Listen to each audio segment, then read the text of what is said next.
Block है तो tear duct block है। इतनी जल्दी किस बात? टीयर डक्ट्स तो ब्लॉक टीयर डक्ट्स तो block tear ducts block Many months later. So hello parents, welcome back to my channel child care tip. और आज का टॉपिक है ब्लॉक्ड टीयर डक्ट्स के ऊपर, जिसे हिंदी में अश्रुनलिका भी कहा जाता है and in medical terms it is called nasolacrimal duct obstruction. तो चलिए आज इसके बारे में डिटेल में बातें करेंगे। सारे टॉपिक्स कवर करूंगी मैं कि ये होता क्यों है, व्हाट आर इट्स कॉजेस, इसके सिम्टम्स क्या है, इसका प्रिवेंशन क्या है और आपको डॉक्टर्स को कब विजिट करना है in case of serious situation. तो ये सिचुएशन मैंने मेरे बेबी में एक्सपीरियंस की है, तो मेरे एक्सपीरियंस के बेसिस पे मैं आपके साथ इसकी फुल गाइड शेयर करूंगी कि आपको क्या करना है, कब तक वेट करना है, कैसे करना है। सारी चीजें मैं इस वीडियो में डिस्कस करने वाली हूँ कि आप अपने बेबी का जो ब्लॉक टीयर डक्ट है उसे कैसे आइडेंटिफाई करेंगे एंड कैसे ठीक करेंगे। तो स्टार्ट करने के पहले चलिए मेरे चैनल को सब्सक्राइब कर लीजिए and please hit the bell icon so आपको सारे अपडेट्स मिले। सो बिना लेट करे चलिए स्टार्ट करते हैं।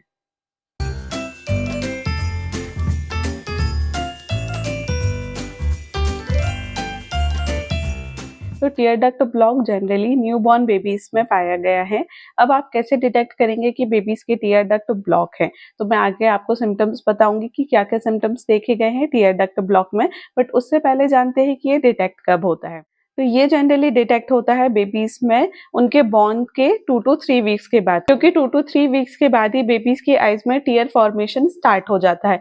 आपने जनरली देखा होगा कि 1 या 2 हफ्ते के बेबीज अगर रोते हैं तो उनकी आंखों से कभी भी आंसू नहीं आते हैं।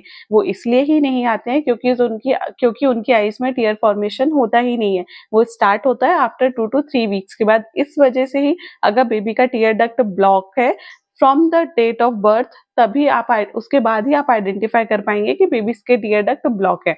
अब जो सिम्टम्स देखे गए हैं मैं वो डिस्कस करती हूँ। सो फर्स्ट सिम्टम इज कि बेबी की आईज बहुत ज्यादा वाटरी होती है। आपने देखा होगा कि बेबीज की आईज से कंटिन्यू वाटर आता रहता है, आंसू आ रहे हैं उनकी आंख से, और कभी कभी तो येलो डिस्चार्ज भी देखा गया है जो बहुत ज्यादा स्टिकी इन नेचर होता है। बहुत यहाँ से आता है, कभी कभी यहाँ भी रहता है एंड मोस्टली आपने देखा होगा कि बेबी जैसे ही जागता है बेबी की आईज पूरी चिपकी हुई रहती है क्योंकि वो बहुत ही ज्यादा स्टिकी होता है। तो अब आपको क्लीन कैसे करना है मैं आपको वो प्रोसीजर आगे बताती हूँ, बट कुछ और सिम्टम्स में डिस्कस करती हूँ। तो जो अगला सिम्टम्स देखा गया है कि बेबी की आईज रेड हो जाती है, रेडनेस आ जाती है बेबी की आईज में। तो ये भी एक बहुत मेजर सिम्टम है कि आप टीयर डक्ट ब्लॉक आइडेंटिफाई कर पाते हैं। इस वजह से ना बेबी को बहुत ज्यादा इरिटेशन होता है आईज में, वो कंटिन्यू रब करते रहते हैं, बहुत फसी भी होते हैं। तो ये सारे सिम्टम्स थे टीयर डक्ट ब्लॉक होने के। और भी कुछ सिम्टम्स होंगे तो प्लीज आप मुझे कमेंट में बताइएगा कि आपके बेबी में अगर आपने कुछ और सिम्टम देखा है क्या। तो अब इसको क्लीन कैसे करना है मैं आपको क्लीनिंग का प्रोसीजर बताऊंगी। सो आप क्लीन कर सकते हैं, ऐसे कुछ वाइप्स आते हैं, ये बेसिकली आइस क्लीन करने के लिए ही मिलते हैं, ये मेडिकल में इजीली अवेलेबल होते हैं, आप वहां से परचेज कर सकते हैं। या तो आप इन वाइप से बेबी की आइस क्लीन करेंगे या फिर घर में ही आप कॉटन बॉल्स को बना सकते हैं। मैं बताऊंगी कैसे बनाना है। आप एक सॉस पैन लेंगे, उसमें डिस्टिल्ड वाटर लेंगे, साफ पानी लेना है, कॉटन बॉल्स ऑलरेडी रेडीमेड मिलते हैं, आप वो उसमें डाल दीजिए, उसको अच्छे से बॉईल हो जाने दीजिए। फिर आप एक बॉक्स लेंगे, वो भी बॉइलिंग वाटर से क्लीन हो जाना चाहिए, वो वाला बॉक्स लेंगे, उसमें आप फिर ट्रांसफर कर देंगे वो सारे बॉल्स।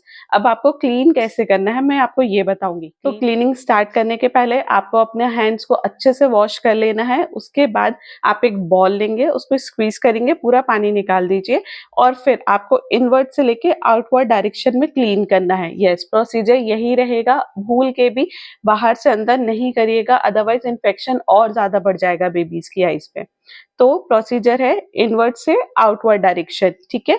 एक आईज में किया, देन उसके बाद दूसरा कॉटन बॉल लेके सेकेंड आई में करना। सेम कॉटन बॉल आप बिल्कुल भी यूज नहीं करेंगे सेकेंड आई में भी, दोनों आईज के लिए अलग अलग कॉटन बॉल ही होना चाहिए। ये तो हो गया कि कैसे क्लीन करना है। अब इसे ठीक कैसे करना है, तो अब मैं आपको बताऊंगी कि इसका ठीक करने का प्रोसीजर क्या है। The only thing is massage, जो मैं आपको बता चुकी हूँ। तो पर मसाज भी कैसे करना मैं आपको ये बताऊंगी, क्योंकि अगर मसाज आप करेक्ट वे में नहीं करेंगे तो ये ठीक नहीं होगा। ये मेरा पर्सनल एक्सपीरियंस है। मेरी बेबी जब से हुई थी, जब से मुझे पता चला है कि उसके टीयर डक्ट ब्लॉक है, मैंने बहुत मसाज किया उसका। कभी कोई बोलता था यू राउंड करके, कभी ऐसे करके, बहुत सारी चीजें बताई।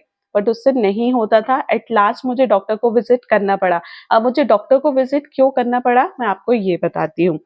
मैंने बहुत दिन नोटिस किया कि मेरे बेबी की आईज से रेड कलर का जो वाटर आ रहा था वो रेड कलर का हो रहा था, एंड जो स्टिकी नेचर जो डिस्चार्ज भी आ रहा था वो भी रेड हो जा रहा था, और जब वो सो के भी उठती थी तो पूरी आईज में वो चिपका रहता था, वो रेड रहता था।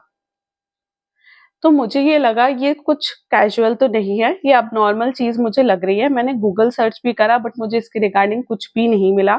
देन मैंने मेरे हस्बैंड को बोला कि अपन को डॉक्टर को दिखाना ही पड़ेगा। देन मैंने पीडियाट्रिक आई स्पेशलिस्ट को विजिट किया, तो उन्होंने बताया कि बेबी को कुछ ना कुछ हर्ट हो गया है जिसकी वजह से वो इन्फेक्शन बढ़ता जा रहा है। सो प्लीज़ पेरेंट्स, अगर आपको भी आपकी बेबी के आईज में कुछ अनयूजुअल समझ आए, प्लीज़ विजिट डॉक्टर इमीडिएटली। आपको 1 सेकंड का भी लेट नहीं करना है, तुरंत आप डॉक्टर विजिट करें and specially paediatric eye specialist doctor को ही विजिट करें। नॉर्मल जो पीडियाट्रिक डॉक्टर्स होते हैं उनको विजिट नहीं करना, पीडियाट्रिक आई स्पेशलिस्ट, गौर कीजिए, पीडियाट्रिक आई स्पेशलिस्ट को ही विजिट करें। नाउ अनदर थिंग, जब मैंने उनके पास विजिट किया, उन्होंने मुझे सब बताया, तो उन्होंने फिर मुझे प्रोसीजर बताया कि आपको इसका कैसे ध्यान रखना है एंड कैसे मसाज करना है। और उन्होंने मुझे ये भी बताया, अगर आप जो मसाज टेक्निक यूज कर रहे थे वो अगर करेक्ट होती ना, तो अभी तक इतना टाइम लगता ही नहीं एंड वो बहुत जल्दी रिजॉल्व हो जाता। सो पेरेंट्स स्पेशल ध्यान रखिए कि मसाज कैसे करना है। अब मैं आपको बताती हूँ मसाज का तरीका। आपने अपनी फिंगर लिया, क्लीन होनी चाहिए बेबी की आईज में यूज करने से पहले, क्योंकि बेबीज की आईज बहुत डेलिकेट होती हैं, बहुत सेंसिटिव होती हैं। क्लीन करा आपने अपना हैंड प्रॉपर, फिर यहाँ पे प्रेस करा, क्योंकि टीयर डक्ट जो होते हैं वो यहीं पे ही होते हैं। यहाँ पे प्रेस करा, डाउनवर्ड डायरेक्शन, फिर प्रेस करा हल्का सा, डाउनवर्ड डायरेक्शन। ऐसे आपको 10 स्ट्रोक्स करने हैं दोनों साइड। अगर दोनों आईज में प्रॉब्लम है तो आप दोनों आईज में करेंगे, अगर एक ही साइड प्रॉब्लम है तो फिर आप एक ही साइड करेंगे। 10 स्ट्रोक्स एट अ टाइम करना है, और ऐसा आपको दिन में कम से कम 4 to 5 टाइम्स करना है। 4 to 5 टाइम्स करेंगे तभी आपको रिजल्ट्स प्रॉपर मिलेंगे। तो मेरी बात ध्यान रखिएगा कि 4 to 5 टाइम्स करना है and 10 strokes at one side. अगर आप मसाज सही करेंगे तो देखिएगा आप बेबी की आई 7 to 10 डेज में इजीली ठीक हो जाएंगे, आपको कहीं भी डॉक्टर के पास नहीं भागना पड़ेगा। तो अब जानते हैं कि आप ये मसाज करें कब, क्योंकि बेबीज तो अपना सर हिलाते रहते हैं, वो अपना फेस टच नहीं करने देते हैं। तो द बेस्ट थिंग इज, जब भी आप फीड करा रहे हैं अपने बेबी को, आप तब ये मसाज कर सकते हैं। मुझे भी ये डाउट था कि फीड कराते टाइम आप बेबी की मसाज कर सकते हैं कि नहीं।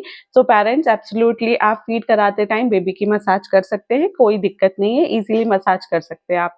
अब जानते हैं कि आपको डॉक्टर के पास विजिट कब करना है।